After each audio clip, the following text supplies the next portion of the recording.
Bismillahirrahmanirrahim. Assalamualaikum warahmatullahi wabarakatuh.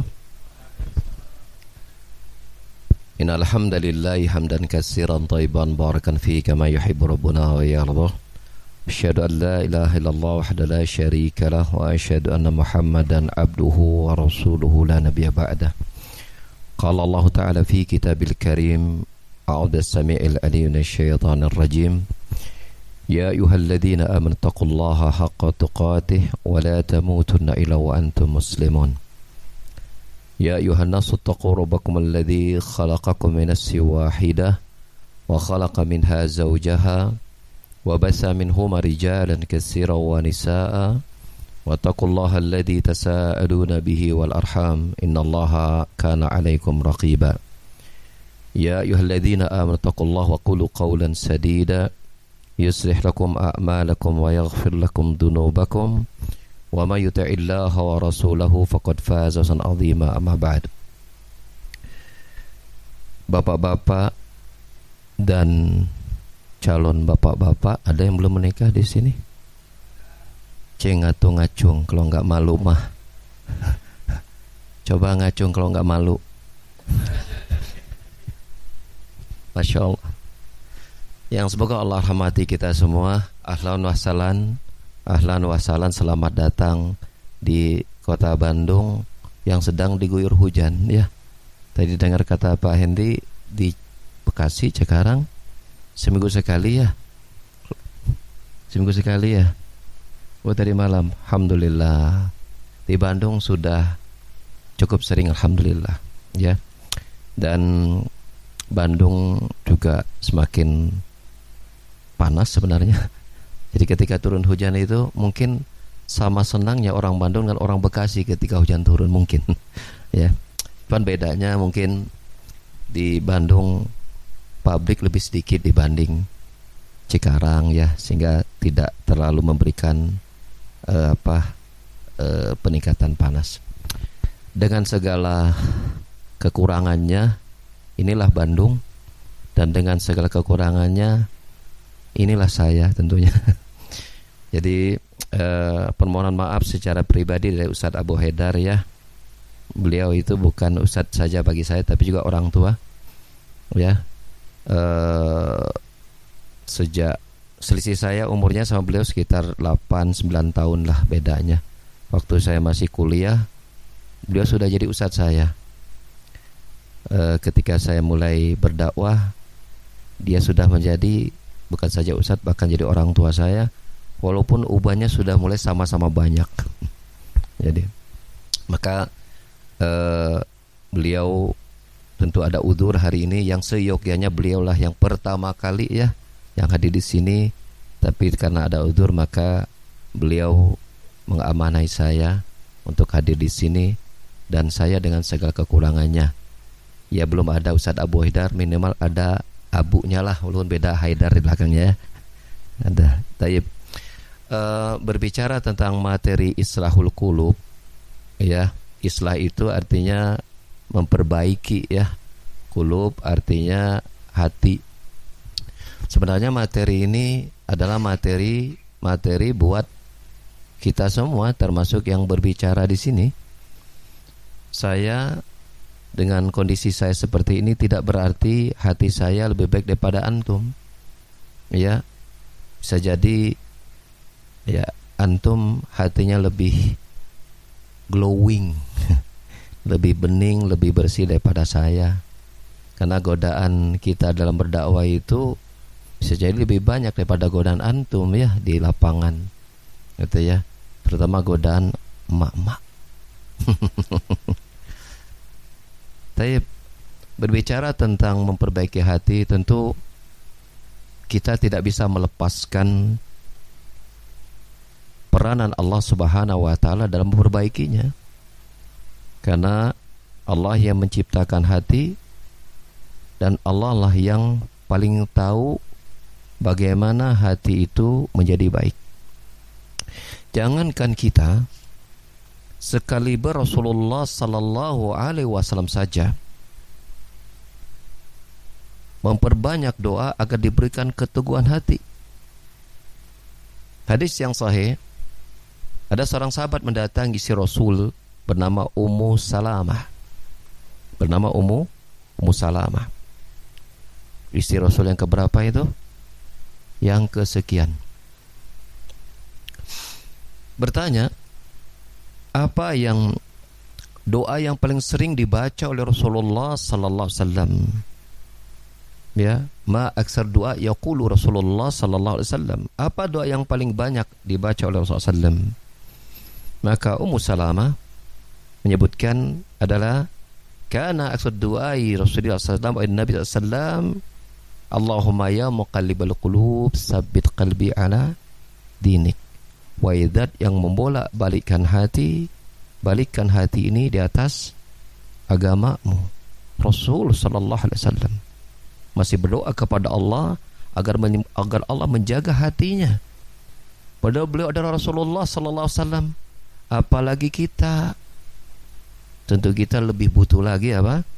Untuk meminta itu dari Allah Subhanahu wa taala agar Allah memberikan kebaikan bagi hati kita. Kita lebih butuh. Ya, dengan tingkat kualitas iman kita yang masih rendah, dengan kuantitas iman kita, amal kita yang masih sedikit, dengan banyaknya ya penggoda iman kita yang ada di hadapan di sekeliling kita, tentu kalaulah bukan Allah Subhanahu wa taala menyelamatkan hati kita, kita tidak akan bisa selamat dari ya fitnah-fitnah yang ada di zaman kiwari ayuna now, zaman now. Gak bisa selamat. Oleh karena itu, ya, yang pertama kali harus dilakukan bila kita berbicara tentang perbaiki hati, doa kepada Allah Subhanahu wa taala. Itu yang paling pertama. Karena Allah yang paling tahu bagaimana memperbaiki hati kita. Ya. Dan masalah hati adalah masalah yang sangat besar. Dan itu diberikan perhatian yang besar pula oleh agama kita. Salah satu tujuan Rasulullah sallallahu alaihi wasallam adalah untuk memperbaiki hati. Ya, untuk memperbaiki hati. Ya. Jadi Allah taala berfirman bahwasanya Allah Subhanahu wa taala Rasulnya sallallahu alaihi wasallam itu ya diyuzakin nas, untuk manusia itu diberikan kebersihan hatinya. Wa yu'allimul kitab wal hikmah, mengajarkan kepada mereka kitab dan hikmah. Ya. Dan Allah Subhanahu wa taala pun menjelaskan bahwasanya orang yang berhak memasuki surga Allah pun adalah mereka yang memiliki hati yang bersih. Yauma la yanfa'u malun wala banun illa man atallah biqalbin salim. Pada hari ya tidak bermanfaat harta dan anak kecuali mereka yang datang kepada Allah dengan hati yang bersih. Maka tentu masalah hati mendapatkan porsi, bahkan mendapatkan porsi yang paling besar. Buktinya, hampir semua para rasul yang Allah utus ke muka bumi, hampir semua. Maka yang pertama kali mereka kenalkan adalah bagaimana mereka bisa membersihkan hati mereka dengan cara apa? Mereka mengenal Allah Subhanahu wa taala. An-Nahl ayat yang ke-36 Allah Ta'ala berfirman, walaqad ba'asna fi kulli ummatin rasula an u'budullaha wajtanibut taghut. Sungguh telah kami utus kepada setiap umat seorang rasul untuk menyerukan kepada umatnya, u'budullaha, beribadahlah kepada Allah dan tinggalkan semua sesembahan selain Allah Subhanahu wa taala. Mengapa kemudian porsi ya masalah hati minta porsi yang paling besar? Dan mengapa kemudian tugas utama para rasul itu mengajak beribadah kepada Allah Subhanahu wa taala? Karena hati siapapun dalam masa waktu dan kondisi apapun tidak akan bersih, tidak akan lurus bila hatinya tidak terikat kepada Allah Subhanahu wa taala. Tidak akan pernah selamat, tidak akan pernah tenang, dan tidak akan pernah bahagia. Ya. Alladzina amanu wa yatma'inna qulubuhum bi dzikrillah ala bi dzikrillah tatma'innul qulub. Orang-orang yang ya mengingat Allah dengan hatinya tentram dengan Allah Subhanahu wa taala. Ingatlah bahwa hanya dengan mengingat Allah saja hati itu akan tentram. Itu syarat bila hati kita ini pengen tentram, syaratnya adalah harus selalu terikat kepada Allah Subhanahu wa taala. Inilah kemudian menjadi tugas pertama dan utama yang Allah bebankan kepada para rasul untuk menyeru kepada manusia. Yaitu apa? Agar mengikatkan hati mereka kepada Allah Subhanahu wa taala. Maka semakin mereka terikat kepada Allah, maka semakin tenanglah hatinya. Dan seberapa besar kesengsaraan hatinya, yaitu tergantung seberapa jauhnya dia dari Allah Subhanahu wa taala. Itu sudah konsekuensi logis. Ada enggak orang yang hartanya banyak, kedudukannya tinggi, matinya gantung diri? Banyak. Padahal semua hiasan-hiasan dunia sudah dia miliki, rumah, gedung, kendaraan bagus, gudang garasinya aja lebih besar daripada gedung sekolah orang. Garasi mobilnya.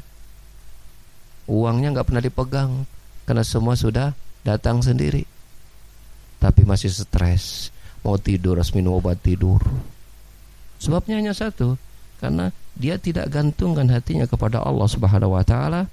Allah yang menciptakan manusia, maka Allah yang paling tahu bagaimana ciptaannya ini menjadi baik, dan Allah ikatkan ketenangan hati mereka dengan mereka selalu terikat kepada Allah Subhanahu wa taala.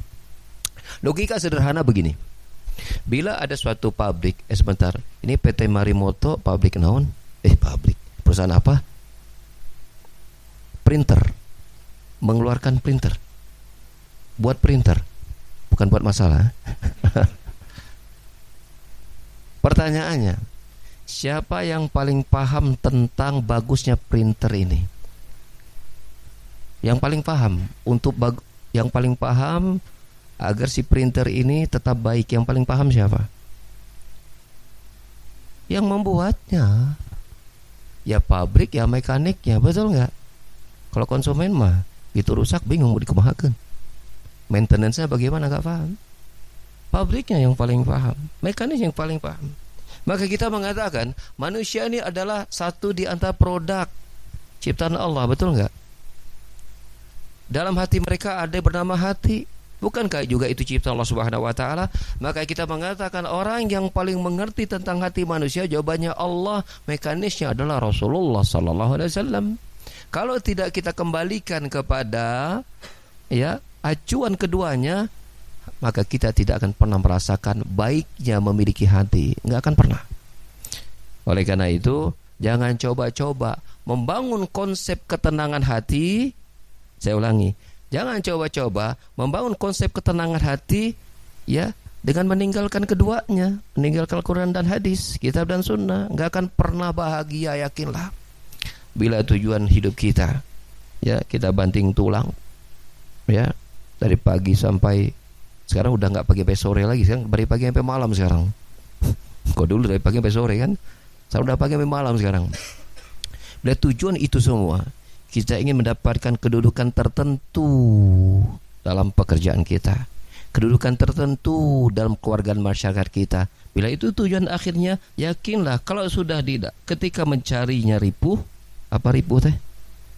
Tahu ya ripuh ya? Repot, alhamdulillah faham. Ketika mencarinya ripuh, ketika sudah mendapatkannya galau. Kenapa? Karena menjadikan tujuannya itu. Tapi kalau tujuannya, saya nih Pak, saya bekerja siang dan malam karena saya yakin bekerja teh ibadah. Beda enggak? Beda. Saya yakin harta yang saya dapatkan ini saya bisa gunakan untuk berikan nafkah, dan itu berpahala. Saya yakin harta yang dapat dari pekerjaan ini bisa membantu manusia. Saya yakin dengan uang yang saya dapatkan bisa menambah ibadah-ibadah saya yang lain. Maka jadilah pekerjaannya barokah, hartanya barokah, hatinya semakin tenang, semakin kaya, semakin tenang. Percaya atau tidak? Orang terkaya di Saudi Arabia itu bernama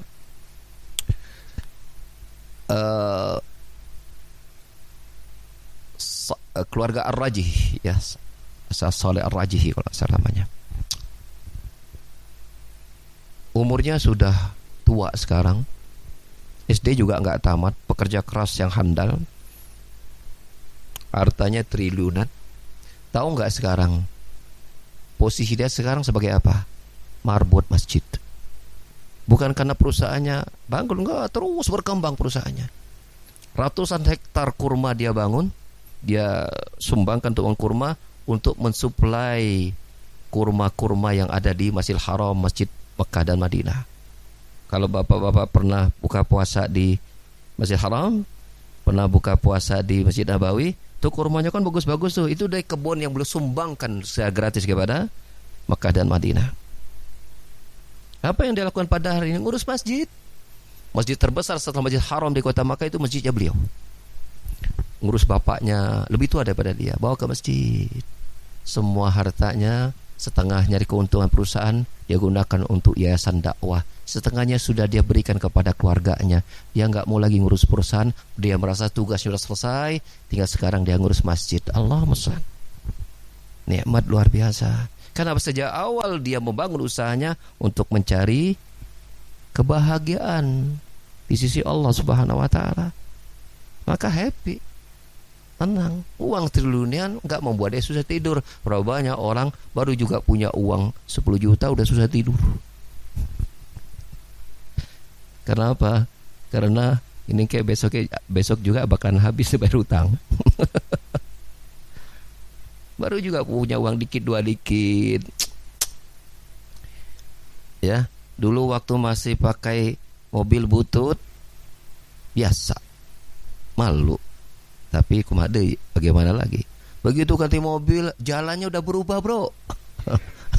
Turun dari mobilnya, kalau nggak ada yang bukain nggak mau. Allahu Akbar. Baru sedikit dikasih dunia, hati orang itu sudah berubah. Tapi tidak bagi orang-orang yang soleh, orang yang paham bahwa dunia ini hanya sementara.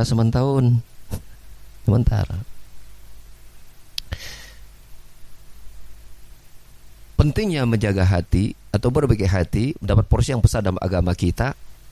Maka yang pertama harus kita pahami bahwa hati kita bersih adalah dengan kita mengembalikan itu kepada Allah Subhanahu wa taala. Yang kedua adalah sebagaimana tujuan para rasul ya untuk mengingatkan hati manusia kepada Allah, maka langkah yang kedua agar kita bisa memperbaiki hati adalah 2, 3 dan 4 sudah disampaikan oleh panitia tadi. Yang pertama, ikhlaskan niat dalam semua amalan ibadah. Ikhlaskan niat. Amal yang tidak ikhlas itu akan menyengsarakan kita. Amal tidak ikhlas akan menyengsarakan kita. Wa ma umiru illa liya'budullaha mukhlishina lahuddin. Tidaklah mereka diperintah kecuali agar mengikhlaskan ketaatan mereka dalam agama, kata Allah Subhanahu wa taala, Al-Bayyinah ayat yang kelima. Ikhlas itu wajib hukumnya. Dan ketika Allah memberitakan hamba-hambanya untuk ikhlas beribadah, itu bukan untuk Allah. Keuntungannya bukan untuk Allah. Andaikan seluruh manusia ini beribadah kepada Allah, Allah enggak diuntungkan sama sekali. Enggak menambah sedikit pun kemuliaan dan kekuasaan serta kekayaan Allah. Sebaliknya bila seluruh manusia ini maksiat, taat, tidak mau beribadah kepada Allah, pun Allah tidak dirugikan sedikit pun. Allah menyuruh mereka beribadah dengan ikhlas, keuntungannya kembali kepada si manusia itu sendiri.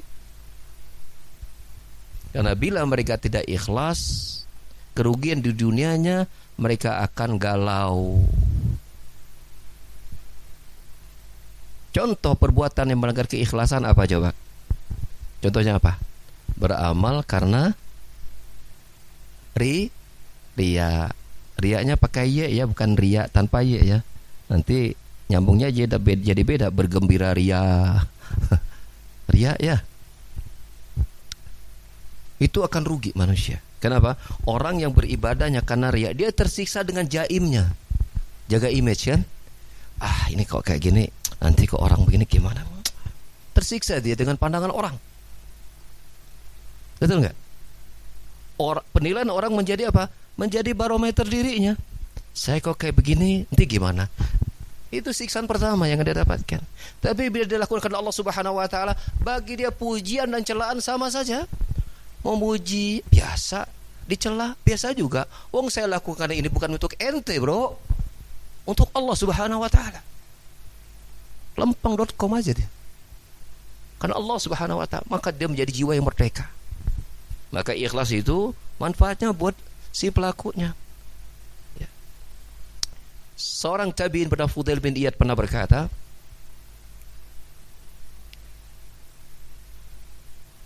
tarkul amali min ajlin nas riya'un wal amalu min ajlin nasi syirkun wal ikhlasu ayyuafiya ayyuafiyahum Allah minhu. Meninggalkan amalan karena manusia itu riya, beramal karena manusia syirik, dan ikhlas itu adalah ketika Allah menyelamatkanmu dari keduanya. Artinya ketika engkau beramal, lakukan karena Allah. Ketika engkau juga tidak meninggalkan amal yang itu disyariatkan, lakukan pula karena Allah Subhanahu wa taala. Contoh, melakukan ya ibadah karena tidak riya, ya, yaitu misalnya salat, zikir, baca Quran, ngaji sekarang, lakukanlah karena Allah. Luruskan hati.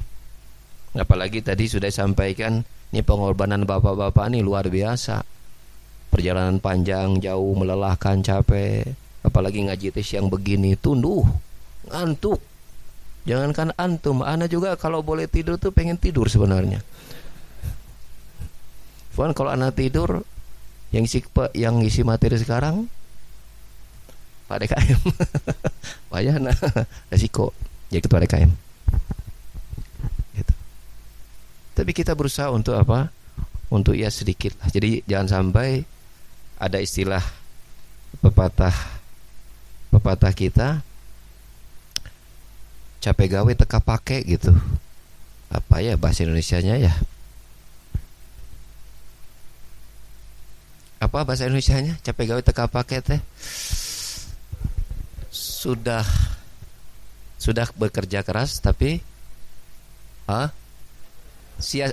itu sia-sia.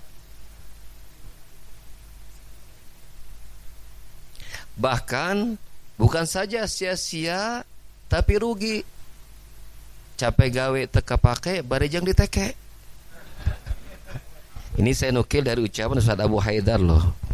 Ini populer kalau di Bandung. Jadi kita yang belajar sama beliau itu mesti hafal kaidah-kaidah Sundawiyahnya.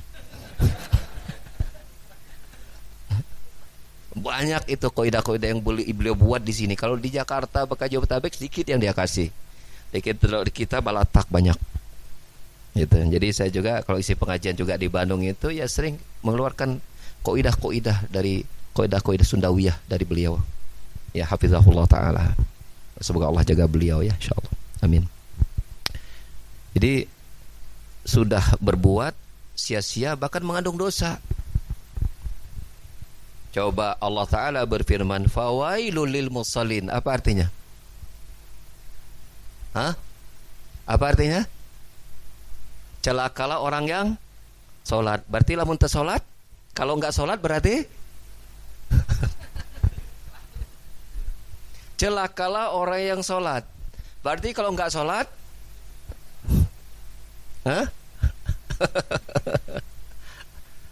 Berarti kalau sholat celaka, enggak sholat? Enggak celaka begitu? Enggak. Tuh kan tuh ayat mengancam orang yang sholat dan kecelakaan. Berarti kalau enggak sholat aman. Ya, enak aja lu. Bukan begitu. Kalau orang yang sholat saja, ya, dia bisa mendapat kecelakaan, kerugian, apalagi enggak sholat. Seperti perkataan begini, ngapain juga, ya, pakai jilbab, yang penting jaga hati. Belum tentu orang yang pakai jilbab itu masuk surga. Mending tidak pakai jilbab tapi masuk. Itu lo yang ngomong lo ya. Kita mengatakan bila yang pakai jilbab tidak ada jaminan masuk surga, apalagi yang huligir yang tidak pakai. Ya, wah Pak Ustadz, yang penting hati saya bersih gitu. Bari jeung teu salat, tapi nggak salat. Yang penting hati saya bersih. Walaupun saya nggak salat, nggak pakai jilbab, justru karena hati Anda kotor maka nggak salat. Kalau hati Anda bersih, Anda akan salat. Kalau hati Anda baik, maka Anda pakai jilbab. Kalau hati Anda bagus, Anda akan taat sama Allah. Karena Rasulullah sallallahu alaihi wasallam bersabda, Ala wa inna fil jasadi mudghah idza salahat salat sairu amali wa idza fasadat fasada sairu amalihi ala wahyal qalbu. Ingatlah bahwa di dalam tubuh kita ini ada segumpal daging. Bila segumpal daging itu baik, maka baiklah tubuh ini. Bila segumpal daging itu rusak, rusaklah tubuh ini. Apa segumpal daging itu? Hati. Jadi kalau hatinya baik, bersih, cinta Allah, maka fisiknya juga menggambarkan amalan-amalan yang Allah cintai. Kalau hatinya kotor, rusak, maka amalan anggota badannya juga akan menunjukkan apa? Ya, kerusakan hatinya. Bila dia betul cinta kepada Allah, hatinya jujur, maka amalan anggota badannya, perkataannya akan mengundang ya apa-apa yang Allah cintai dan ridho. Itu sebuah keotomatisan.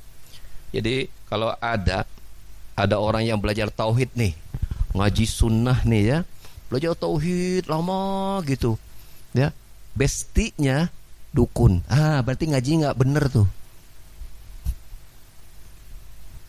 Ngerti gak? Besti itu apa? Best trend ya. Best besti apa sih kepanjangannya? Hah? Soulmate ya. Jadi bila orang ya dia belajar tauhid yang baik, bagus dan lama, teman dekatnya adalah pelaku kesyirikan, itu dipertanyakan. Ya. Karena Nabi sallallahu alaihi bersabda, hadis riwayat Abu Dawud, al-maru ala dini khalili falyanzur ahadukum man khalil. Agama seseorang itu tergantung siapa teman dekatnya. Maka hendaklah setiap orang memperhatikan siapa yang dia jadikan teman dekat. Kalau dia belajar tentang yang benar, insya Allah teman dekatnya insya Allah orang-orang yang baik. Adapun kepada yang tidak baik dan mereka berdakwah namanya, bukan dijadikan sahib, bukan dijadikan apa besti dan seterusnya, enggak. Bestinya dia adalah orang soleh. Di antara kiat berikutnya untuk kita membersihkan hati selain kita mengikhlaskan ibadah, yaitu talabul ilmi sahih. Sudah disebutkan dalilnya hadis riwayat Muslim tadi, siapa yang berusaha untuk menuntut ilmu agama, Allah mudahkan dia menuju surga. Adalah Al-Imam Ibnu Hanbali rahimahullah taala dalam kitabnya Jami'ul Ulum wal Hikam mengatakan bahwasanya talabul ilmi aqrabut tariqin ilal jannah. Menuntut ilmu agama adalah jalan terdekat menuju surga. Menuntut ilmu agama adalah jalan terdekat menuju surga. Karena Allah bersabda, barang siapa yang berjalan menuntut ilmu, menempuh jalan menuntut ilmu, Allah akan memudahkan jalan baginya menuju surga. Dan tentulah ilmu yang dimaksud adalah ilmu agama.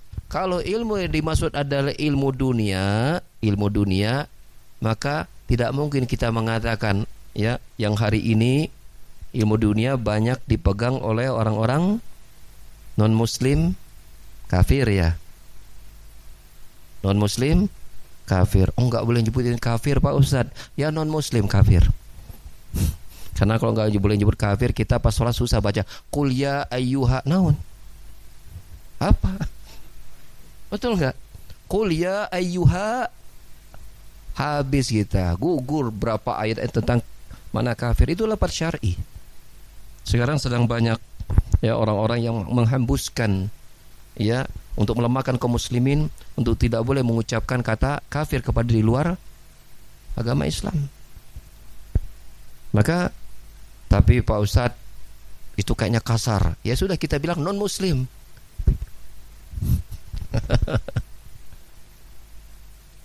Karena mereka juga sebagian menyebut kita dengan ada istilah ini dan itu gitu kan, seperti itu. Inilah pada Allah Subhanahu wa taala, tinggal kontekstualnya yang harus kita sesuaikan. Tapi kalimat itu tidak boleh kita hilangkan. Seperti mengatakan musyrik, syirik, ya, bid'ah, maaf ya. Kalau bid'ah saya agak minta maaf ini. Karena kita agak-agak, kalau dulu nyebut kata syirik kayaknya biasa. Sekarang mulai gitu agak aneh-aneh sekarang. Termasuk lafaz bid'ah itu ucapan dari Nabi sallallahu alaihi wasallam ya. Tinggal kita apa? pelajari maksud perkataan Nabi, bid'ah itu apa, syirik itu apa, kafir itu apa, tinggal kita pelajari. Karena itu lafaz-lafaz itu, mustolahat itu, istilah itu datangnya dari agama. Jangankan masalah agama, dalam bidang apapun dari keilmuan dunia, seseorang tidak dianggap ahli sampai dia menguasai semua istilah-istilah di bidang itu. Contoh misalnya PT Marimoto mengeluarkan istilah printer kan? Maka seseorang tidak dianggap ahli dalam bidang printer kalau kata printer sendiri dia tidak tahu. Emang printer itu apa? Printer itu bahasa Indonesia bukan. Dalam ilmu printer mungkin ada istilah apa sih? Apa istilah printer yang nggak ada dalam dunia tukang jahit?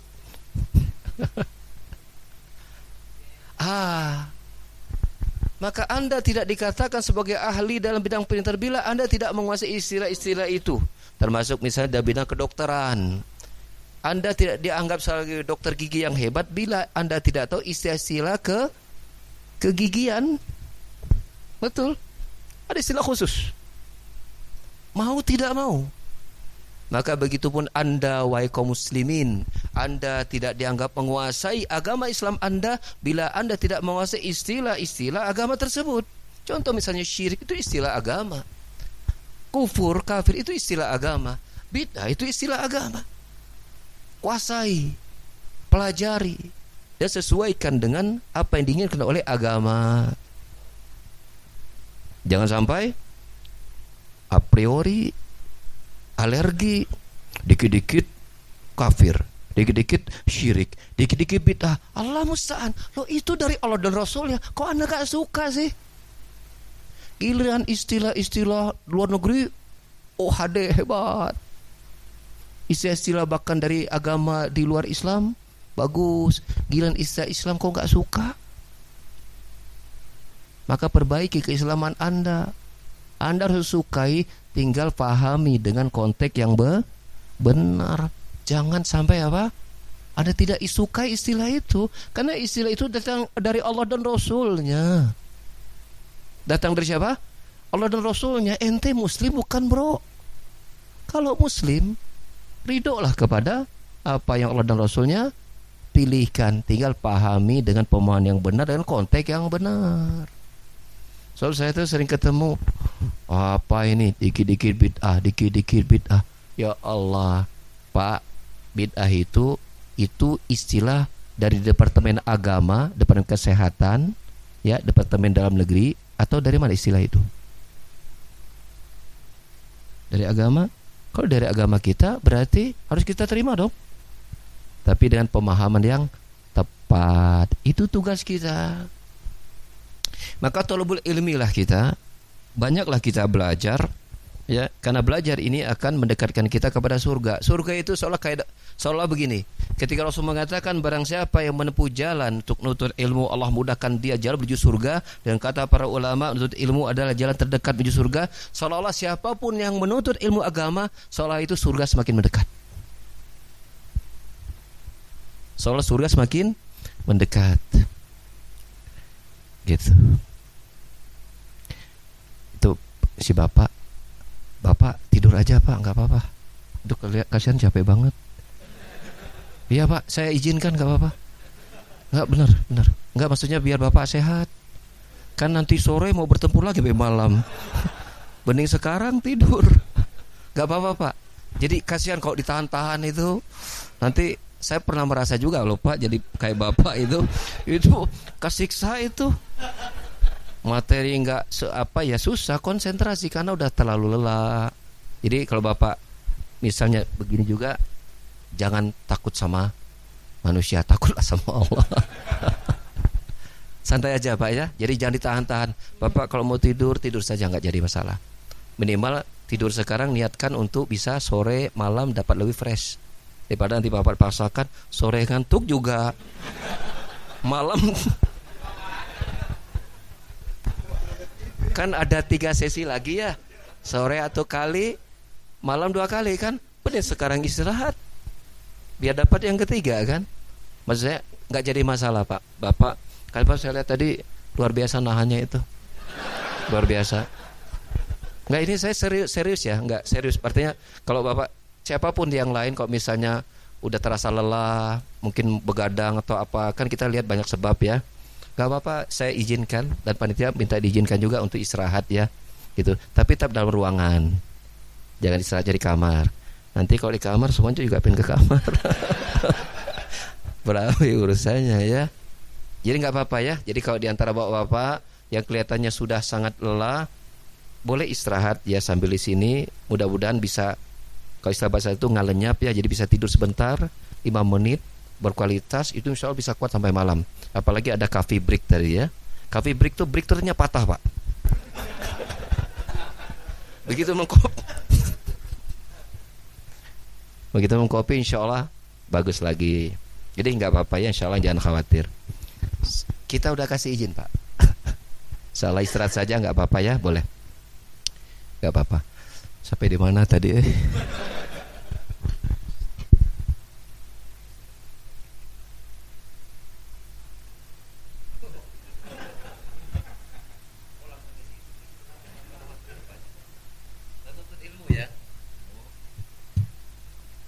Insyaallah. Saya maaf tadi agak banyak sedikit ya, karena materi siang ini materi yang berat buat saya juga. Saya sampai kopi loh.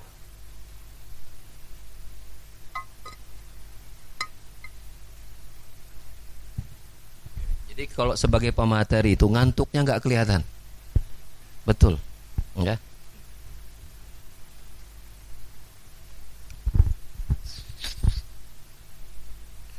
Rasulullah sallallahu alaihi wasallam juga menekankan tentang tuntut ilmu sebagai tanda Allah menginginkan kebaikan, bahkan banyak kebaikan. Dalam hadis riwayat Muslim bersabda, "Man yuridillahu bi khairan yufaqihu fid din."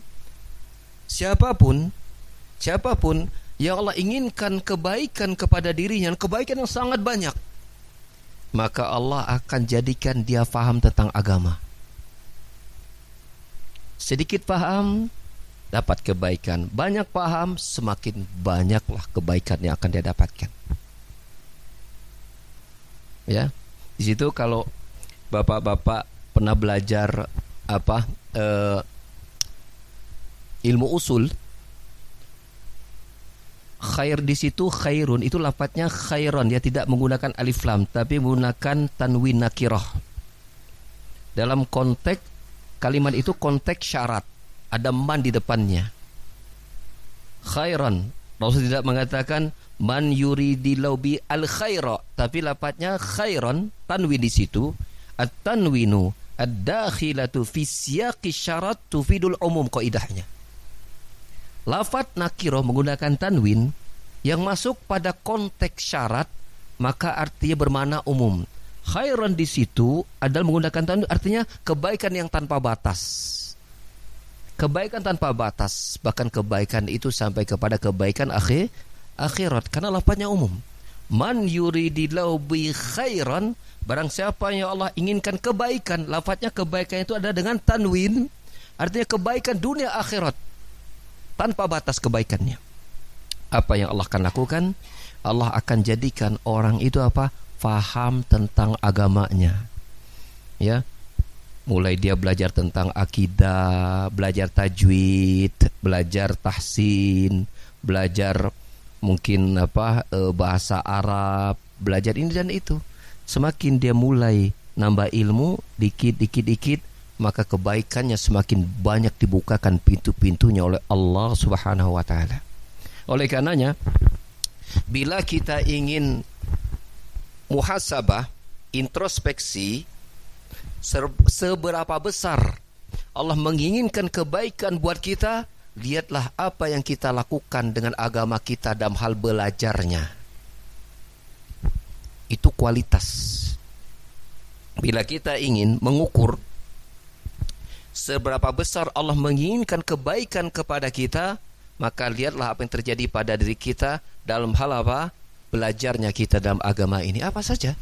Tentang Al-Quran, bacanya, tahsinnya, tafsirnya, tadabburnya, tentang solat, ya, tentang ilmu praktek solat, fikih ibadahnya, kemudian fadilah-fadilahnya, dia faham.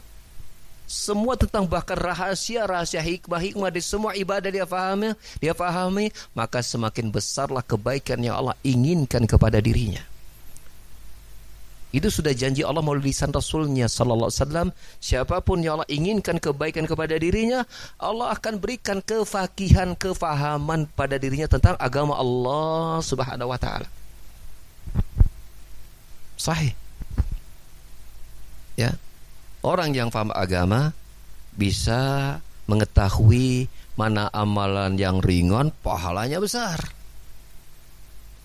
Orang yang paham agama bisa mengetahui pintu-pintu yang dapat menceburkannya kepada kerugian yang besar. Orang yang paham agama ya dapat tahu bagaimana dia bisa meningkatkan imannya. Orang yang paham agama dapat tahu perkara-perkara yang bisa merosotkan imannya. Bertambah imannya, berkurangnya imannya, dia paham strateginya. Kalau mungkin bisnis namanya product knowledge. Benar nggak? Bisa salah. Faham. Agama ini adalah ya buatan Allah Subhanahu wa taala. Maka ketika seorang semakin paham tentang agama ini, maka semakin mudahlah dia. Contoh misal, Allah Subhanahu wa taala menjelaskan sumpah iblis bahwa dia akan menyesatkan manusia dari jalan Allah Subhanahu wa taala. Iblis datang dari depan, belakang, kanan, kiri. Allah jelaskan di dalam surah Al-A'raf pada ayat belasannya. Maka kemudian watajidu aksaruhum ya, maka engkau akan dapati kebanyakan mereka ya Allah tidak akan bersyukur illa ibadakal mukhlasin, kecuali hamba-hambamu yang ikhlas. Ikhlas butuh ilmu atau tidak? Butuh ilmu. Maka orang yang belajar agama kemudian dia pelajari tentang bagaimana amalan-amalan yang menguatkan keikhlasan, maka syaitan mikir panjang untuk merusakkan orang ini. Bukankah syaitanlah, iblislah yang membuat bapak kita Nabi Adam keluar dari surga? Ya enggak? Saya teringat begini, ada satu masa kita di Bandung itu ada Yayasan Tarbiyah Sunnah. Saya bersama Ustaz Abu Haidar, kita punya tim media ya. Tim media Tarbiyah Sunnah media. Itu satu masa saya mengisi kajian di penghujung itikaf. Ya, penghujung itikaf. Itu judulnya Mudik ke Surga. Karena kan di ujung lebaran kita mudik ya. Pertanyaannya, ketika kita mudik ke kampung halaman, kita butuh bekal enggak? Butuh. Ya. Kita mudik itu berarti di tempat kampung halaman kita lahir kan? Pertanyaannya, kita sebagai manusia, tempat asal kampung kita itu di mana? Jawabannya di surga. Iblislah yang mengeluarkan kita dari surga. Maka ayo kita mudik lagi kita ke surga. Siapkan bekal yang lebih serius daripada mudiknya kita di dunia. Sebab mudik kita di dunia tetap ujungnya ke alam kubur. Tapi bila kita mudik di surga sudah masuk, tidak akan keluar selama-lamanya. Persiapkan bekal. Dengan cara apa? Belajar. Terbuka pintu-pintu agama ini akan mendekatkan kita kepada kampung halaman kita, yaitu surganya Allah Jalla wa'ala. Tempat pertama kali apa? Adam diciptakan. Jangan lupa loh, kita ini adalah anak-anak keturunan surga. Kan begitu kan? Bagi yang soleh tentunya, insyaallah ta'ala. Sahih. Iblis tidak menginginkan itu. Anak-anak keturunan Nabi Adam kembali lagi ke surga. Karena ketika Adam pertama diciptakan, Iblis hasad kepada Adam. Hasad. Ya. Allah perintahkan kepada seluruh malaikat, entah berapa malaikat saat itu. Ya. Ketika Allah ciptakan Nabi Adam, ya, wa idh qulna lil malaikati isjudu li Adam fasajadu illa iblis aba wastakbara wa kana minal kafirin. Ketika kami berkata, wahai para malaikat, bersujudlah kalian kepada Nabi Adam, seluruh para malaikat tidak ada satu pun kecuali semuanya mereka bersujud pada Nabi Adam, kecuali satu ini nih. Satu ini tidak mau, yaitu iblis. Enggan, menyombongkan diri. Ya, apa sebabnya? Apa sebabnya?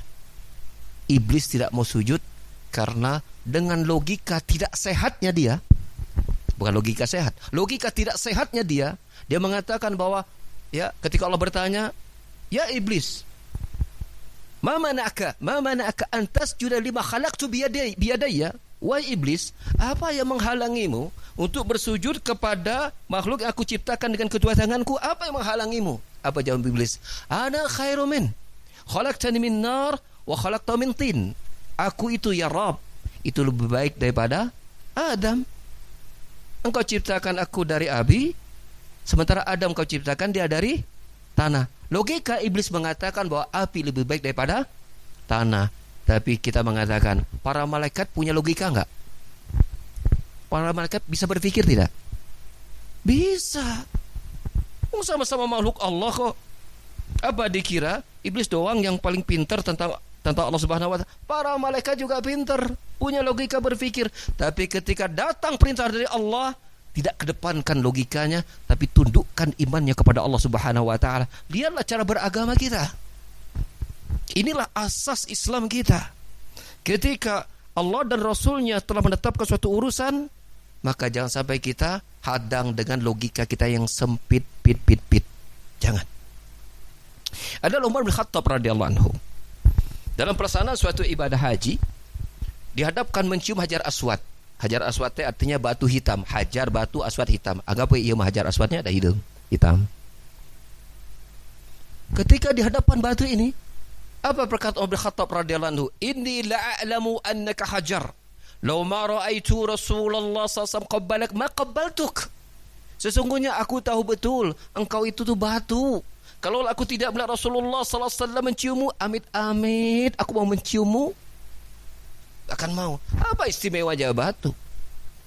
Umar memiliki pengalaman panjang tunduk kepada batu. Betul? Menyembah berhala. Ketika masuk Islam, maka menyembah batu paling tidak disukai. Maka ketika ada syarat mencium Hajar Aswad batu, Umar kalau tidak Rasulullah menyuruh mencium, tak akan mau mencium batu tersebut. Lihatlah agama kita, ketundukan yang dituntut, kepasrahan yang diharapkan. Dan itu pengujiannya untuk berhak mendapatkan surga atau tidak, ketundukan. Mau enggak tunduk sama aturan Allah? Hanya itu pengujiannya.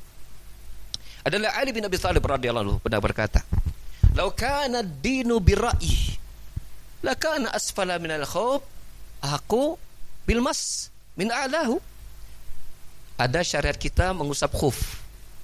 Tahu mengusap khuf? Mengusap khuf itu kan bagian atas ini ya, kaki ya. Misalnya ini bawah, ini atas. Maka usap itu bagian atas nih diusap. Kalaulah agama ini hanya dengan akal, logika sebagai dasarnya, mestinya yang diusap itu bagian yang bawah, bukan yang atas. Kan bawah yang kotor. Apa syariatnya? Apa hikmahnya? Itulah kiat agama kita ketika datang dari Allah dan Rasul. Sami'na wa ata'na.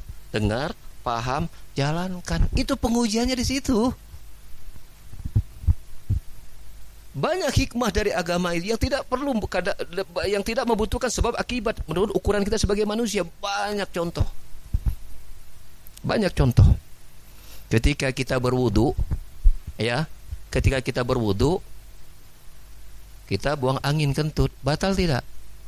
Kenapa kita berwudu si itunya tenggak dibasuh? Kan batalnya kan dari sono. Kenapa itu enggak diurus? Kan sumber masalahnya kan di situ kan? Kenapa sumber masalahnya tidak diselesaikan? Kalau pakai logika, maka mestinya dari situ terus dibereskan. Tapi demikianlah agama ini. Datang untuk menguji ketundukan kita akan syariat yang datang dari Allah melalui penjelasan Rasulnya SAW.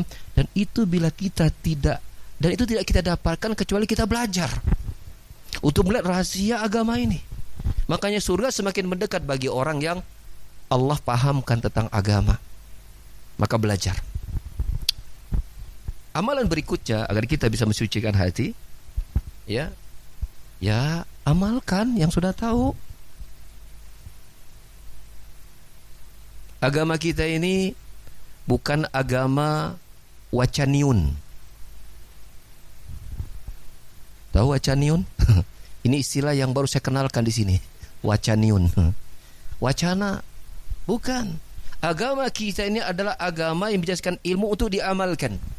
Dan Allah Subhanahu wa taala berfirman, "Tilkal jannatu allati uristumuha bima kuntum ta'malun." Itulah surga yang kami wariskan karena sebab apa yang kalian amalkan, bukan karena apa yang kalian ketahui.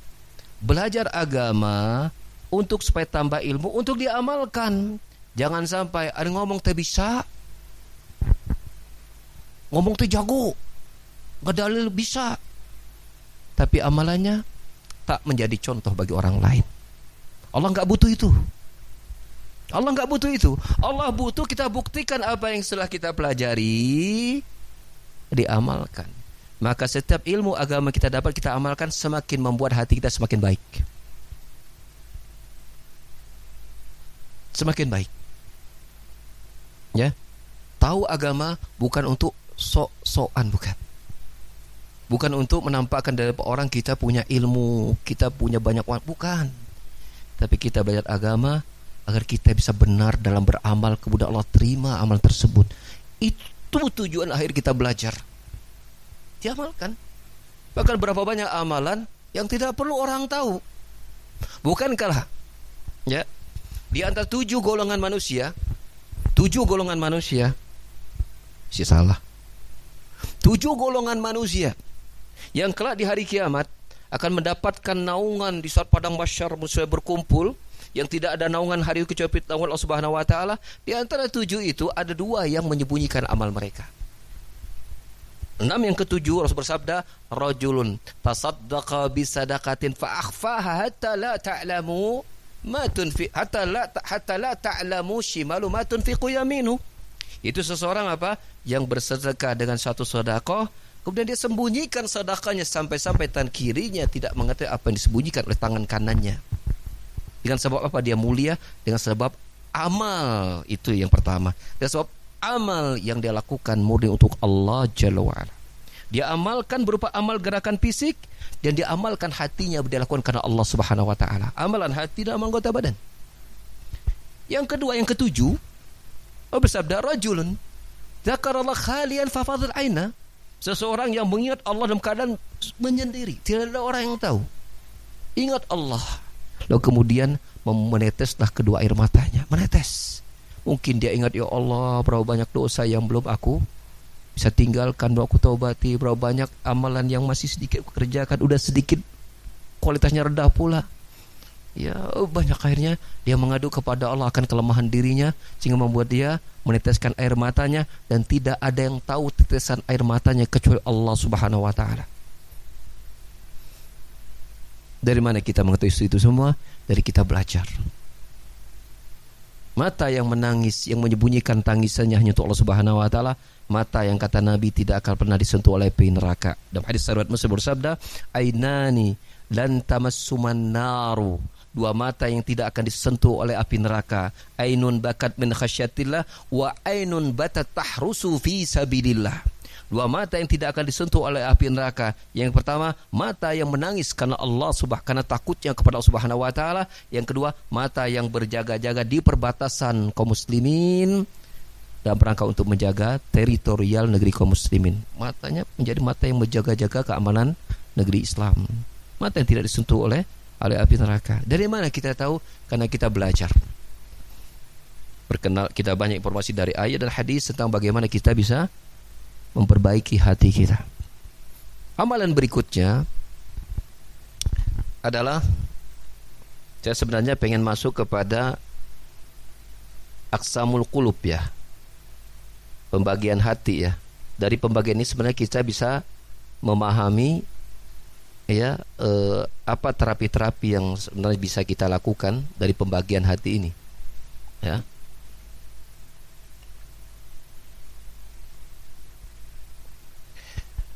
Para ulama membagi hati itu aqsamul qulub itu salah satun. Ya, hati itu terbagi menjadi 3. Ya, materinya sangat banyak ya. Jadi saya agak kaget kalau judulnya memperdalam apa tadi? Menyelaminya. Kalau menyelaminya ini berarti dalam ya. Jeronya. Jadi mendalamilah. Kalau menyelami mungkin terlalu dalam ya. Mendalami amalan hati ya. Kan kalau mendalami kan bisa dalamnya sedikit gitu kan. Sesuai dengan waktu ya. Hati itu kata para ulama itu terbagi menjadi 3 bentuk. Ada al-qalbus sahih, yang kedua al-qalbul marid, yang ketiga al-qalbul mayyit. Hati yang sehat, hati yang sakit, hati yang mati.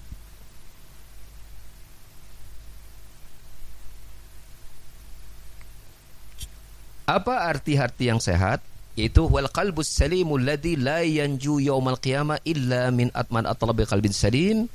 Dia adalah hati yang selamat, yang dia di hari kiamat akan datang kepada Allah dengan hati tersebut ya. Sebagaimana Allah berfirman, yauma la yanfa'u malun wala banun illa man atlabi qalbin salim. Ya, terdapat di dalam surat Asy-Syu'ara ayat 8889. Dan definisi para ulama ini saya nukilkan dalam kitab Tazkiyatun Nufus karya Profesor Dr. Ahmad Farid. Waqila fi ta'rifihi, ada yang mengatakan hati yang bersih itu, hati yang sehat itu adalah hati yang selamat dari 1, setiap syahwat yang menyelisih perintah dan larangan Allah. 2, yang selamat di setiap syubhat yang akan merusak kebaikannya.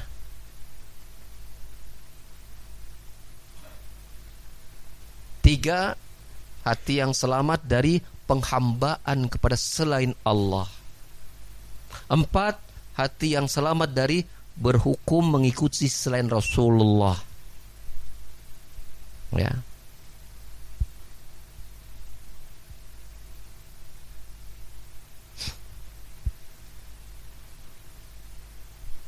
5, fa in ahabba habba fillah.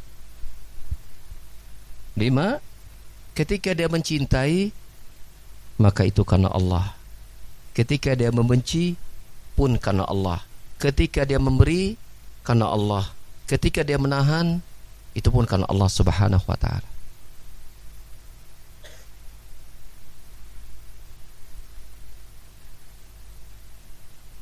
Dua penyakit besar hati kita itu ada di syubhat dan syahwat.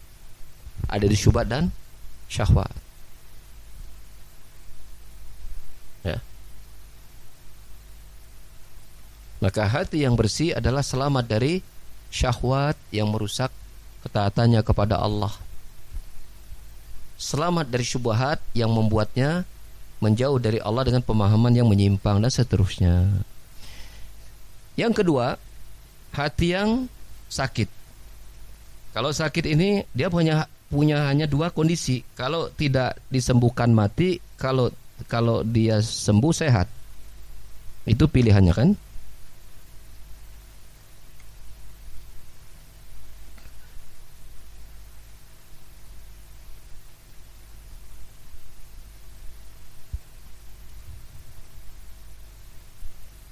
Jadi hati yang sakit adalah hati yang memiliki kehidupan,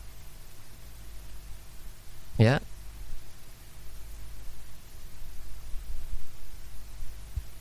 tetapi sakit. Dia berada di antara hati yang sehat dan hati yang mati. Dia berada di antara hati yang sehat dan hati yang mati. Maka mau tidak mau kita harus membahas yang ketiga, yaitu al-qalbul mayyit, hati yang mati. Tentu hati yang mati adalah lawan dari hati yang salim, yang sahih. Apa ciri-cirinya? 1, dia tidak mengenal siapa Robnya. Ya. Yang kedua, dia tidak beribadah, ya, menjalankan perintahnya. Ya, dia tidak beramal untuk meraih cinta dan ridhonya. Bahkan realitanya apa yang dia lakukan hanya selalu sesuai dengan nafsu syahwatnya dan kelezatannya. Kalau dia tidak suka, tidak sukanya dasarnya karena syahwatnya. Pun begitu dia menyukai, dia tidak peduli. La yubali idza faza bi syahwatihi wa hadihi radiya rabbuhu am sakhita. Dia enggak peduli apakah Allah ridho atau tidak, yang penting dia keinginannya tercapai. Ya mungkin seperti perkataan seseorang yang parah pada hari ini, Pak, jangankan yang halal, yang haram saja susah dicari. Ini orang imannya entah terbang dari mana. Dikira yang halal itu sudah hilang dari permukaan bumi ini. Anda saja hatinya sedang rusak, sehingga Allah temukan hati Anda itu dengan yang rusak-rusak. Tapi kalau hati Anda baik, insya Allah Allah akan dampingkan Anda itu dengan hati orang yang bersih-bersih. Masih banyak pekerjaan yang halal, masih banyak orang-orang yang soleh. Anda saja yang harus memperbaiki diri. Sebab ya, seseorang itu akan mendekat dengan gimana kondisi jiwanya. Kata Nabi SAW, al-arwahu junudun mujaddada wa ma ta'arafa i'talafa wa ma tanakara ikhtalafa. Jiwa itu seperti pasukan tentara yang berbaris rapi.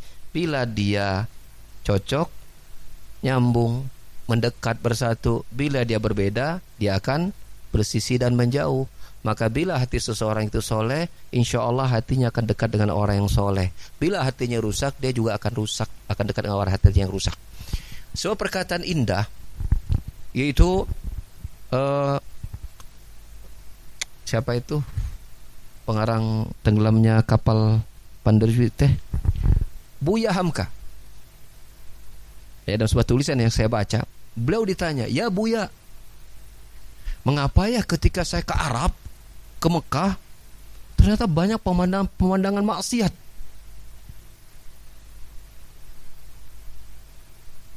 Buya Hamka menjawab, waktu saya ke Amerika dan Eropa, saya tidak pernah melihat wanita yang telanjang membuka aurat. Tahu nggak maksudnya? Maksudnya begini, kalau hati Anda itu mau udah jelek, hatta di Mekah pun Anda akan mencari yang begituan. Tapi kalau hati Anda baik, di tempat yang rusak pun Allah akan jaga Anda untuk mendekatinya. Gitu maksudnya. Tahu kan? Luar biasa tuh. Maka bila hati kita insya Allah baik, bersih, Allah akan hadirkan orang dekat kita itu orang-orang yang bagus-bagus. Tapi kalau memang hati kita sudah kacau beliau, rusaklah sudah. Akan Allah damping kepada orang yang sama. Sebagaimana perkataan pepatah syair mengatakan, at-tuyur ala ashkaliha taqa. Namanya burung itu hanya kepada yang sejenis saja dia akan bertengger. Anda pernah melihat di pohon itu burung merpati berdampingan dengan burung elang? Nggak akan ada. Burung pasti bertengger dengan yang sejenis. Begitulah hati manusia. Bila dia saleh baik, insya Allah dia akan nempel kepada yang baik-baik. Tapi kepada rusak, kalau sudah rusak, walaupun bapaknya kiai, bahkan Nabi sekali seperti anaknya Nabi Nuh, maka dia akan menjauh dari sisi itu. Itu rahasia dalam kita apa? Dalam kita menjaga hati. Masa anak kiai begini, lu anak Nabi Nuh aja masih masuk neraka? Anaknya Nabi Nuh, kurang apa dakwah Nabi Nuh? Tapi ketika Allah sudah menginginkan keburukan, tidak ada jaminan hatta orang tuanya, ya enggak. Hidayah Allah Subhanahu wa taala. Hati yang mati adalah hati yang selalu memperturutkan hawa nafsunya. Dia tidak peduli Allah suka, ridho, enggak peduli baginya. Ya. Dan tentu ketika dia beribadah, ya bukanlah karena Allah Subhanahu wa taala. Ketika dia suka, bagaimana selera nafsunya. Ketika dia tidak suka, bagaimana selera nafsunya. Jadi barometer suka dan tidaknya itu bukan ridhonya Allah, tapi kuma aing. Gitu ta. Aing mau. Gimana saya? Kalau menurut saya mah bagus mah bagus. Kalau menurut saya jelek jelek. Padahal menurut dalil itu ya teh haram. Riba dikit lah, nggak apa-apa. Sedikit ente ganti harga, angkanya ente nggak masalah. Tambahkan 0 dikit lah. Padahal dari 0 yang ke-7 ditambah 1 tuh di belakang. Kalau di depan nggak jadi masalah. Di belakang bro. Ngeri tidak? Ngeri. Ya.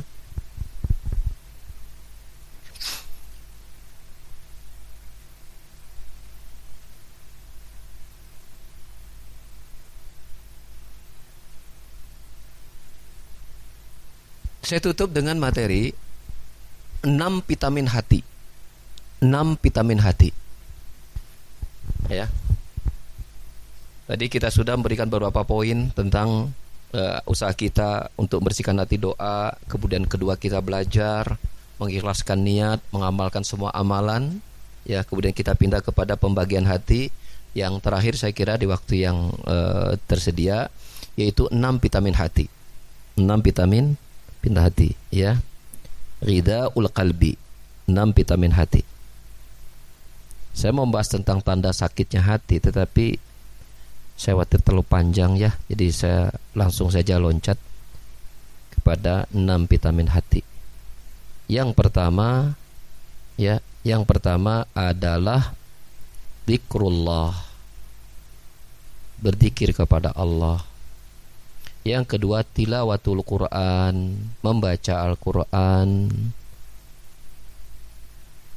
dengan tadabbur ya. Yang ketiga, ad-doa, berdoa. Yang keempat, istighfar dan taubat. Yang kelima, bersalawat kepada Nabi. Yang keenam, qiyamul lail. Yang pertama, berzikir kepada Allah, atau bahasa kita mah selalu ingat Allah, begitu. Selalu ingat Allah. Yang kedua, membaca Al-Quran dengan paham maknanya, maksudnya tadabbur. Yang ketiga, ya, ad-doa, berdoa. Yang keempat, istighfar dan taubat. Yang kelima, as-salatu ala nabi, bersalawat kepada Nabi SAW. Yang keenam, qiyamul lail. Qiyamul lail. Kemudian sumumul qalbi arba'ah, 4 racun hati. 4 racun hati.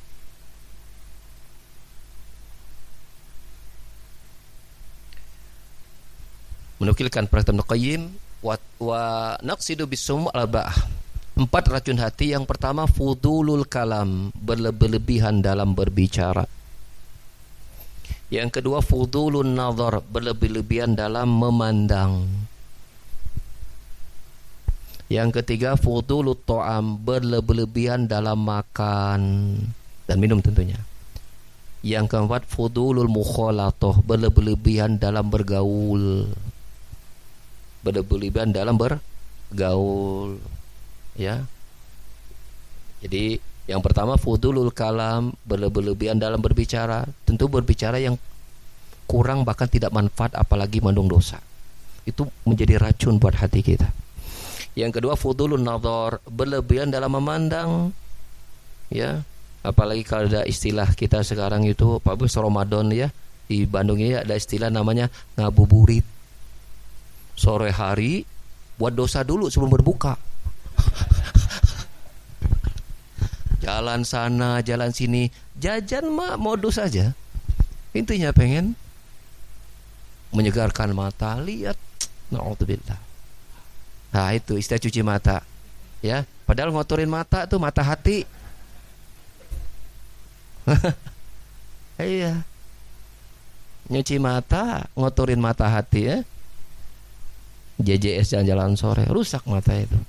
Jadi jangan biarkan mata kita ini kita khianati, karena ini adalah amanah. Ya'lamu ma tukhfis sudur.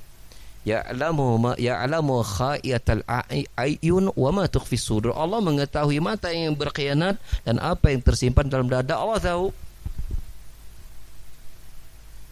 Jangan berkhianat dengan mata kita. Allah tahu pandangan mata kita yang khianat. Maka jaga mata ini, jangan biasakan melihat sembarangan. Dari pintu mata ini masuk pintu panah-panah syaitan dari mata. Ibnu Qayyim berkata demikian. Kalau mata sudah melihat yang enggak beres, lari ke pikiran, udah pikiran melahirkan tindakan-tindakan yang bisa merusak banyak hal. Saya sudah mendapatkan beberapa contoh para ustadz sahih. Gugur berantakan dakwah yang dia bangun bertahun-tahun hanya karena seorang wanita, isi orang lagi. Sahih. Sahih. Mengerikan. Mengerikan. Hati-hati. Hati-hati dengan kita sembarangan memandang, hati-hati dengan fitnah wanita, hati-hati. Nabi bersabda, ma taraktu syai'an adara 'ala rijali minan nisa, hadis riwayat Muslim. Tidak ada satu aku tinggalkan, ma taraktu ba'di fitnatan adara 'ala rijali minan nisa, kata Nabi sallallahu alaihi wasallam. Tidak aku tinggalkan satu fitnah yang paling mengundang bahaya agamanya laki-laki kecuali fitnahnya wanita. Fitnahnya emak-emak. Bahaya, hati-hati. Hati-hati. Ya, dari mata turun bening ke hati, terus tuh ke bawah kemana? Coba, repot urusannya. Hati-hati. Yang kedua adalah berlebihan dalam, yang ketiga adalah berlebihan dalam makan. Makanya guyonan sedikit yang saya sebutkan begini. Bedanya kita dengan ulama itu sedikit. Ya, mereka sedikit makanya, kita sedikit-sedikit. Sedikit bedanya. Pagi makan, siang makan, habis maghrib makan, belum tidur ngemik tuh, habis untuk makan. Sahih. Jangan berlebihan dalam makan. Jangan berlebihan dalam makan. Apalagi kalau tinjauan kesehatan, makan habis isya itu bahaya buat kesehatan. Islam sudah berbicara jauh lebih dulu tentang kesehatan. Jangan berlebihan dalam makan. Ya, Nabi bersabda, ma mala bini Adam ya wi'an syarran min batni. Tidak ada satu wadah tempat yang paling buruk untuk dipenuhi kecuali tahya beteng ya teh. Perut. Ma betun saya, perut. Tidak ada tempat yang paling buruk untuk diisi secara penuh kecuali perut. Law kana la mahalalata, kalau memang harus diisi ya, apa lafadznya, yakfi ya aluqaimat liyuqim sulbah, cukuplah bagi dia beberapa suapan untuk menegakkan sendinya. Law kana la mahalata, kalau memang dia harus menambah, maka sulusun li ta'am wa sulusun li nafasi wa sulusun lil ma. Sulusun li ta'ami, sepertiga untuk makan, sepertiga untuk minum, sepertiga untuk nafas. Lah kita kebanyakan kita habis makan gak bisa bernapas, ngap. Sepertiga jatah makanan habis untuk makan dan minumnya. Habis. Itu Rasulullah memberikan strategi dalam cara makan. Makan itu gak boleh berlebihan. Adapun hadis makanlah ketika lapar habis kenyang, itu bukan hadis Nabi SAW. Bukan hadis. Tetapi ketika Anda merasa cukup kenyang, berhenti. Jangan sampai kekenyangan. Itu yang tidak boleh. Sampai berdiri pun susah, napas pun engap, diajak ngobrol, apa lu? Matanya udah redup. Jangan. Perhatikan makan sahih. Islam memberikan pengaruh besar dalam hal bab makan. Karena itu bisa merusak badan, terlebih bisa merusak hati. Sahih. Dari pintu makan. Karena makan berlebih membuat malas. Kita malas beribadah, malas berzikir, malas baca, malas thalabul ilmi. Yang itu akhirnya merusak hati dan merusak badan, jelas yang pertama. Yang ketiga, fudul mukhalatah, berlebihan dalam bergaul. Tiap itu pengen ngumpul. Kalau ngumpulnya sama ulama keren. Ini ngumpul sama lu lagi. Musibah. Ya. Boleh kita ngumpul, tapi jangan berlebihan. Jangan berlebihan. Sekedarnya saja. Sisanya apa? Sibukkan diri kita dalam apa? Dan beribadah kepada Allah Subhanahu wa taala. Ya, saya tutup dengan perkataan Imam Ahmad bin Hanbal, ya, rahimahullah taala. Beliau pernah ditanya, ini jelas oleh Syekh Abdul Razak, ya, di dalam tulisan beliau, yaitu berjudul tentang min hidayati suratil Fatihah. Ya, di antara bimbingan Al-Fatihah yaitu membawa kepada siratal mustaqim. Ya, mengajak kepada siratal mustaqim. Imam Ahmad bin Hanbal rahimahullah ditanya, ya, Mata yasul abdu, kapan seorang hamba itu beristirahat dari beribadah kepada Allah maksudnya. Apa kata? Qala fi awwali qadamihi fil jannah. Kapan seorang hamba itu beristirahat? Yaitu ketika kedua kakinya jejak pertama kali masuk ke dalam surga, baru dia beristirahat. Adapun di dunia, maka seorang itu harus bekerja keras untuk mencari pahala di sisi Allah Subhanahu wa taala. Ketika kita bergaul, perhatikan cara pergaulan kita. Ini menghantarkan kita untuk kepada Allah atau tidak. Ketika sekedarnya, cukup sekedarnya. Cukup sekedarnya.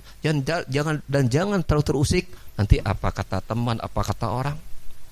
Ingat kalau ketika kita mati, dia nggak akan ada satupun yang mau diajak mati bareng.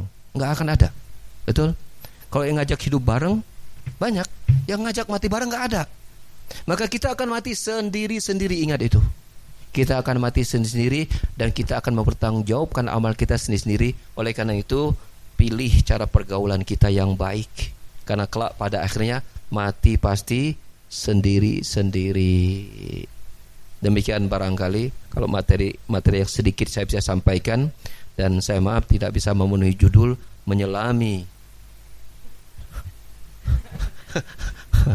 karena terlalu dalam kok menyelam itu. Pengen tidak sedikit mendalami dunia, sedikit sekali, dan tentu panjang lebarnya tentu nanti bisa banyak istifadah nambah dari Ustadz kita ya, Ustadz Abu Haidar Hafizahullah Ta'ala, karena sesi bersama beliau tentu lebih panjang.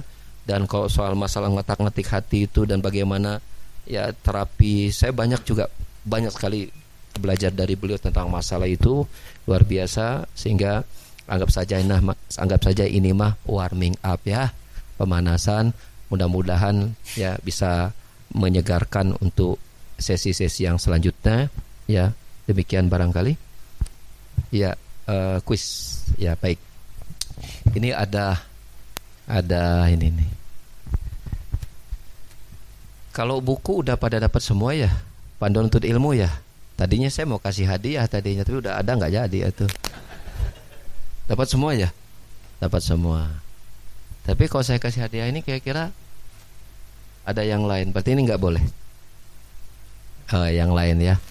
Baju. Yang kira-kira ketinggalan baju kaos siapa hadir? Nggak bawa hari. Tapi pertanyaan saya adalah,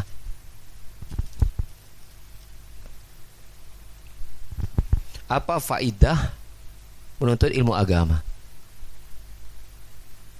Keutamaan menuntut agama berdasarkan apa yang saya sampaikan. Kalau bisa sebutkan dalil itu lebih bagus. Yang bisa sebutkan dalil dapat hadiah. Kalau yang bisa menyebutkan dalil dapat hadiah 2. Kalau dengan dalil 2 Pak, 2 hadiah. Bismillahirrahmanirrahim. Manfaat menuntut ilmu yang terutama yang berdasarkan hadis Rasulullah Muhammad SAW, yaitu man salaka tariqan yaltamisu fihi ilman sahalallahu lahu bihi tariqan ilal jannah.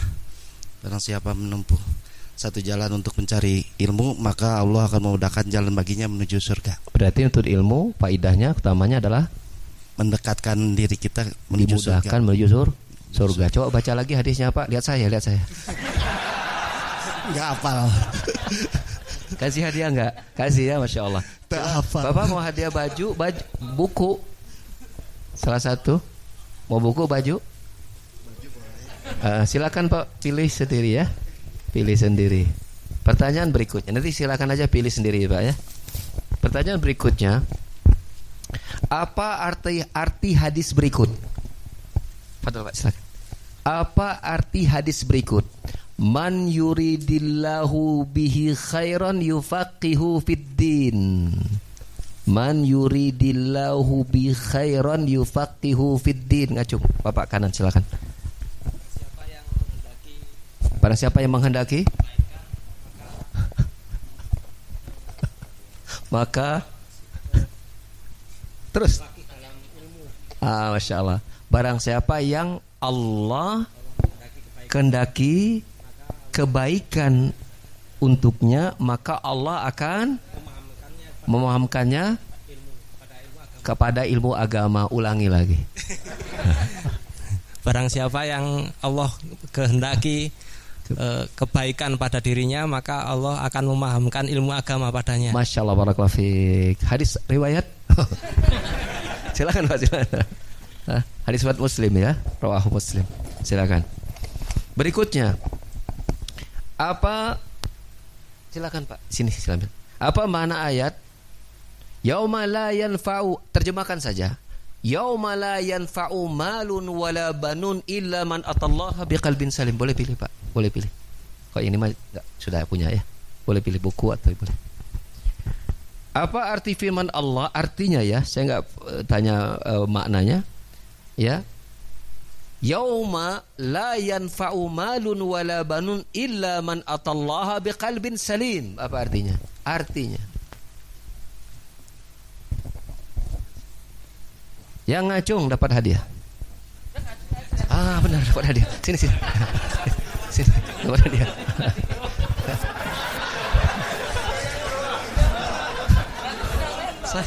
Sah. Karena saya bilang yang ngacung dapat hadiah kan? Dia ngacung. Ya, Masya Allah, barakallahu.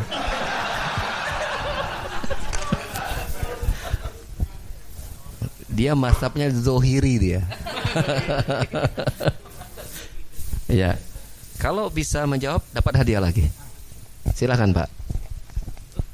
Apa arti ayat? Yauma la yanfa'u malun wala banun illa man atallaha biqalbin salim. Kalau jawaban salah kasih hadiah enggak?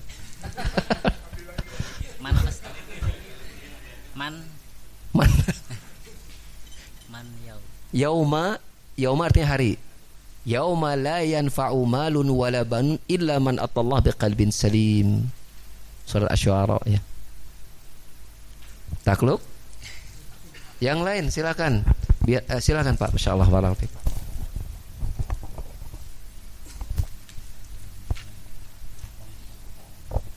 Pada hari di mana harta dan anak-anak tidak bisa menyelamatkan, tidak bermanfaat kecuali hati yang selamat. Kecuali dengan mereka yang datang kepada Allah dengan hati yang selamat. Ulangi lagi. Hari di mana harta dan anak-anak tidak bisa menyelamatkan, tidak bermanfaat ketika berhadapan dengan Allah kecuali datang dengan hati yang selamat. Mereka yang datang kepada Allah illa man atallah, kecuali mereka yang datang kepada Allah biqalbin salim, dengan hati yang selamat. Enggak. Ana mau ngomong begitu enggak tega. Antum aja ya. Fadil Pak, silakan. Biar cepat habis hadiahnya. Silakan Pak, dipilih ya, bebas ya. Silakan. Pertanyaan terakhir. Sebutkan 4 racun hati. Silakan Pak. Silakan Pak, pakai baju merah. 4 racun hati. 4 racun hati. Berdiri Pak, boleh kok bisa. Berdiri Pak. Karena di belakang ya. Berlebihan berbicara, ya. Berlebihan memandang, berlebihan makan, berlebihan bergaul. Berlebihan dalam bergaul. Masya Allah, salah khair. Ini dikasih aja, karena terlalu jauh. Diantar aja. Alhamdulillah. Ya. Mudah-mudahan makan kita bisa diatur, pergaulan kita juga kita bisa batasi ya. Mata kita jangan jelalatan ya. Itu. Kemudian lisan kita juga harus dijaga ya, karena bila ini tidak jaga berbahaya buat hari kiamat kita juga ya. Seperti itu. Mungkin demikian barangkali yang bisa saya sedikit barangkali yang saya bisa sharing ya. Saya juga masih belajar sama seperti antum. Ya, saya kembalikan kepada pembawa acara pada sesi kali ini. Jazakumullah khairan katsir kepada Al-Ustaz yang telah menyampaikan, kalau kata Ustaz, belum dalam ini sebenarnya, masih di permukaan. Kalau dalam nanti mungkin di session, insyaallah di session selanjutnya. Nah, ini melanjutkan yang tadi, berarti kita akan sampai jam 3, masih ada waktu kira-kira 15 menit ya. 7 menit jamnya itu. Silakan bagi bapak-bapak yang ingin bertanya kepada Ustadz, kami persilakan.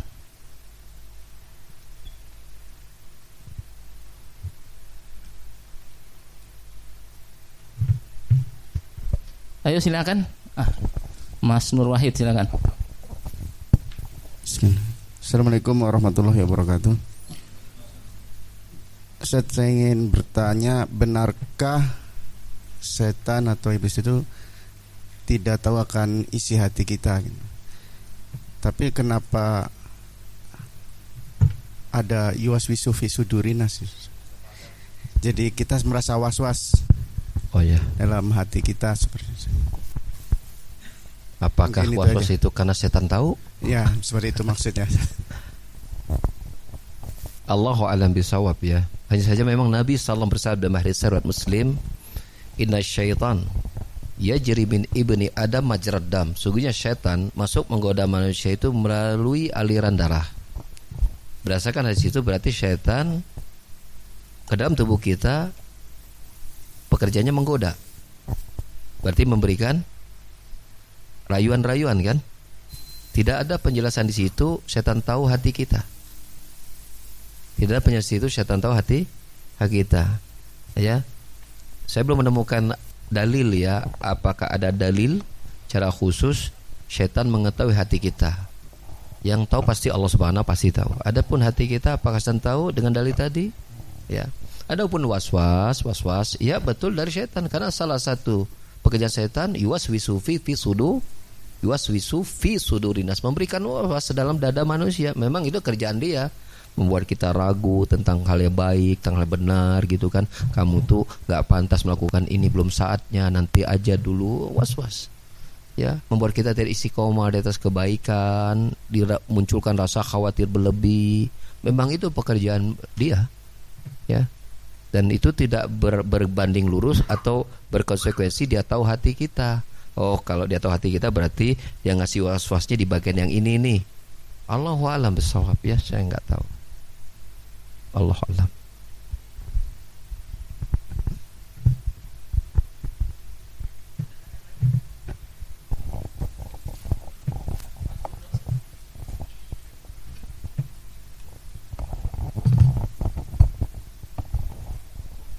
Bismillahirrahmanirrahim. Assalamualaikum warahmatullahi wabarakatuh. Waalaikumsalam warahmatullahi wabarakatuh. Saya ingin tanyakan Ustaz, kiat-kiat apa yang harus dilakukan apabila hati kita lagi turun atau lemah gitu? Hati kita lagi lemah ya. Maksud hati lemah itu iman yang lemah atau hati teh lagi apa maksudnya hati lemah teh? Lagi galau ya. Lagi banyak masalah ya. Atau ada spesifik maksudnya pertanyaan? Lakukan kalau ketika hati kita lagi imannya lagi turun barangkali atau pikiran lagi kacau ya. Kalau saya tangkap berarti bisa bermakna apa yang kita lakukan ketika iman kita terasa turun, atau yang kedua apa yang kita lakukan ketika hati kita lagi gelisah, galau dan kacau ya. Yang pertama tentunya kalau berkaitan dengan turunnya iman ya, tentu pengaruhnya sebabnya banyak. Maka sebabnya ini harus diselesaikan. Di antara turunnya iman adalah kemaksiatan. Tapi itu maksiat di antara dari empat racun hati tadi. Ya, banyak memandang, banyak berbicara pada yang tidak bermanfaat, bahkan ucapan dosa itu dapat mengotori hati. Dan salah satu hukumannya kata para ulama yaitu akibat dosa adalah Allah berikan dia kegelisahan sementara dia nggak tahu sebabnya apa. Itu akibat dosa. Galau aja, berjang bingung. Sambil bingung, itu sebabnya apa sih? Kenapa kok hati saya kacau gitu, nggak jelas? Itu akibat dosa, kata para ulama. Akibat dosa. Maka berarti kita solusinya adalah banyak istighfar, banyak taubat, isi dengan berbagai macam ketaatan kebaikan. Karena Allah Ta'ala berfirman, Innal hasanati yudhibnas sayyiat. Sungguhnya kebaikan itu dapat menghalau keburukan-keburukan, termasuk kegalauan hati. Ya, lakukan 6 vitamin hati tadi. 6 vitamin hati tadi. Ya, banyak zikir sama Allah, banyak baca Quran, banyak doa, banyak istighfar, banyak bersalawat pada Nabi, terutama pada hari Jumat ya, dan lakukan salat malam. Lakukan salat malam. Ya. Karena kata Rasulullah, "Alaikum biqiyamil lail, fa innahu dha'bul ladzina salihin min qablikum." Hendaklah kalian menegakkan sholat malam. Karena dia apa? Dia adalah kebiasaan orang-orang soleh sebelum kalian. Berarti ketika kita belum sholat malam, berarti kesolehan kita belum menyamai kesolehan orang sebelum kita. bangun malam, minta sama Allah ketenangan jiwa, ketenangan batin, minta kepada Allah solusi. Karena Rasul bersabda, wa idza sa'alta fas'alillah, wa idza sta'anta fasta'in billah. Jika engkau minta, minta sama Allah. Ketika minta tolong, minta kepada Allah Subhanahu wa taala. Kembalikan semua kepada Allah, di antara amalnya dengan doa tadi. Banyak istighfar, bangun malam, ucapkan salawat kepada Nabi SAW, ya. Karena salawat seorang satu kali kepada Nabi, Allah akan balas 10 kali. Boleh man shalla alaihi salatan sallallahu alaihi asyra. Maka Rasulullah alaihi wasallam, ya. Kalau kegalauan kita adalah masalah urusan dunia, maka kita berdoa tetap agar Allah mudahkan urusan dunia kita dan berusaha untuk kita mencari solusi. Ya, misalnya masalah buat kita galau mungkin masalah istri nih, misalnya, atau masalah anak misalnya, ya. Doa sama Allah Subhanahu wa taala, kemudian apa? Kita cari solusi, mungkin harus diskusi sama yang ahli atau sudah punya pengalaman. Kemudian dia sharing kepada kita, mungkin kasusnya cocok dengan kasus kita secara pribadi, ya. Tambah ilmu dan bidang yang kita dan masalah yang kita hadapi, ya. Dan kategorikanlah berbagai macam masalah. Jangan sampai masalah itu menjadi polusi sampah juga di pikiran kita. Ya, saya ngobrol sama seorang, ini adzan gimana? Cukup. Saya tutup ya dengan ini. Jadi dalam pembahasan menghadapi masalah secara praktisi di lapangan, masalah itu ada 4. Yang pertama, ada masalah yang datang ke kita yang harus kita buang. Datang, buang, karena nggak ada manfaat, jadi sampah. Makanya jangan suka kepo. Apa-apa kepo pengen cari. Akhirnya apa? Itu nggak manfaat, akhirnya apa? Menjadi beban pikiran kita. Tadinya nggak tahu, jadi itu padahal nggak kita butuhkan pikiran itu. Makanya hati-hati dengan kita banyak nonton berita, nonton ini, itu kita nggak butuh, akhirnya di sampah buat kita. Buang. Yang coba cari. Yang kedua, datang kepada kita, ya, tapi kita apa? Cukup simpan saja, bukan untuk kita tanggapi dan eksekusi. Yang ketiga, yang datang kepada kita, yang harus kita eksekusi, tapi barangkali masalahnya harus kita tunda di waktu yang akan datang. Harus diselesaikan, tapi butuh waktu yang agak lama, atau yang sedang, atau enggak harus hari itu. Yang keempat adalah masalah yang mendesak, yang itu harus segera diselesaikan saat itu. Kategorikanlah tiap masalah yang ada. Masalah ini bisa kita tunda enggak nih? Kan sikat masalah kan banyak tuh. Oh, ini kayaknya bisa kita bahas pekan depan. Udah, jangan dipikirin sekarang. Gimana masalah itu, Pak? Nanti aja pekan depan. Ayo nanti, sekarang lagi banyak masalah. Ente ngeganggu saya aja, nggak pusing sekarang, oke? Jangan masukkan itu dalam bahasan sekarang. Dan yang terakhir saya kira adalah jangan coba-coba menyelesaikan masalah di saat waktu tidur tiba. Waktu tidur itu kan mulai malam kan, jam 10 sampai jam 1 lah, paling 3 jam. Tidur, jangan bawa pikiran. Kenapa? Kalau kita kurang istirahat di malam hari, ingatlah besok juga masalah belum tentu selesai. Apalagi diselesaikan malam-malam kan. Kita mikirin gitu, padahal malam itu juga akan diselesaikan. Ngapain kita pikirkan? Itu perlu latihan, Pak. Ini pengalaman saya juga. Upayakan tidur.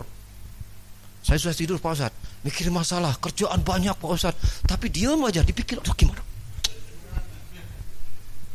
Udah tidur, gak bisa tidur, Pak Ustadz. Bangun, sholat, baca Quran, cari hal yang bisa menenangkan, yang membuat relaksasi. Insya Allah tidur, karena pada saat itu badan butuh istirahat. Yang membuat badannya bangun karena kita membuatnya tegang sarafnya. Itu secara praktek-praktek kesehatan ya. Jadi jangan coba menyelesaikan masalah di waktu yang itu tidak akan bisa kita selesaikan. Jangan. Udah aja, besok lagi. Tapi masalahnya besar ini. Ya tapi mau diselesaikan sekarang malam ini? Enggak kan? Besok lagi selesainya. Datang tuh besok. Datang besok deui sia. Masih enggak susah juga, galau juga. Bawa doa, bawa zikir, bawa baca Quran sampai akhirnya Allah berikan kita rasa ngantuk dan tidur insyaallah taala. Terus lakukan itu insyaallah Allah mudahkan. Jadi jangan coba-coba memikirkan masalah di waktu kita harus istirahat. Paham ya? Yang dapat telepon waktu istirahat nih, kita butuh istirahat setengah jam, tutup aja telepon. Ente kok usah dihubungi, itu waktu anak istirahat. Nanti kalau anak sakit, ente nggak juga bisa berhubungan sama anak kalau anak sakit. Anak butuh sehat, anak butuh istirahat. Kita itu jangan mau diatur sama waktu. Kita harus ngatur waktu. Itu Ustaz Yazid Hafizahullah Ta'ala itu sering berkata begitu. Kita nih jangan sampai dunia ini ngatur kita. Kita yang harus ngatur dunia. Atur waktu kita. Buat manajemen waktu. Itu. Cukup ya. Injury time.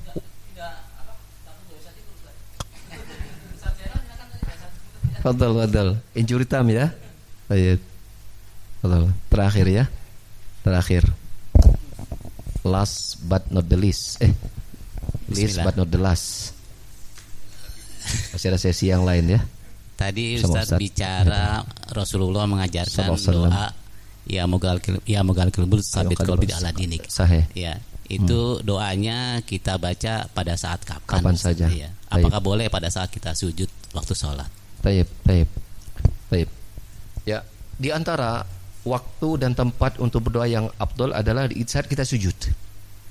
Rasulullah sallallahu alaihi wasallam bersabda dalam hadis riwayat Muslim, aqrabu ma yakunul abdu min rabbih wa huwa sajid faksir fi ad-du'a. Jarak yang sangat dekat antara seorang hamba dengan Rabbnya ketika dia sedang sujud, maka perbanyaklah doa ketika sujud tersebut. Tentu setelah kita membaca subhana rabbiyal a'la tentunya. Banyaklah, termasuk doa tadi, Allahumma qallibal qulub tsabbit qalbi ala dinik. Ya, boleh. Bahkan termasuk waktu yang bagus untuk kita baca. Di antaranya waktu antara adzan dan iqamat. Ad-du'a la yuradu bainal adzan wal iqamah di surat Abu Dawud. Ya, doa tidak akan tertolak antara adzan dan iqamat.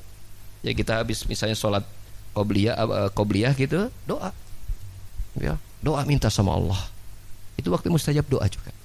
Bangun malam sholat ketika turun hujan, ya itu juga waktu mustajab. Pelajari waktu-waktu tempat mustajab doa. Kita boleh gunakan doa itu di waktu tersebut. Allah alam bisawab. Kita akhiri akhirnya kan mungkin begitu dari saya.